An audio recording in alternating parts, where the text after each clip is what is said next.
महादेवी हत्तीणीसाठी महाराष्ट्र सरकार सर्वोच्च न्यायालयात पक्षकार होणार। नांदेडी मठानं याचिका दाखल करावी, सोबत सरकारही याचिका दाखल करेल। मुख्यमंत्री फडणवीसांच्या उपस्थितीतील बैठकीत निर्णय। कबूतरखाना अचानक बंद करणं योग्य नाही, गरज पडल्यास कोर्टात जाणार। मुख्यमंत्री फडणवीसांची भूमिका, पर्यायी व्यवस्था होईपर्यंत कबुतरांना नियंत्रित खाद्य पुरवठा सुरू करण्याचे निर्देश।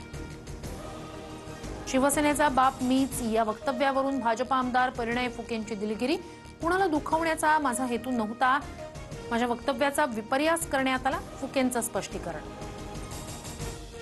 नागपुरात मनसेच्या पदाधिकाऱ्यांकडून येस बँक कर्मचाऱ्याला मारहाण। एका ग्राहकाचा जेसीबी ताब्यात घेऊन बँकेनं परस्पर लिलाव केल्याचा आरोप। मनसैनिकांनी बँकेच्या नावाच्या पाटीला काळं फासलं। वाढवण बंदर ते समृद्धी महामार्ग भरवीरपर्यंत जोडणाऱ्या फ्रेट कॉरिडॉरला मंजुरी। प्रकल्प आखणी आणि भूसंपादन प्रक्रिया राबवण्यास मान्यता।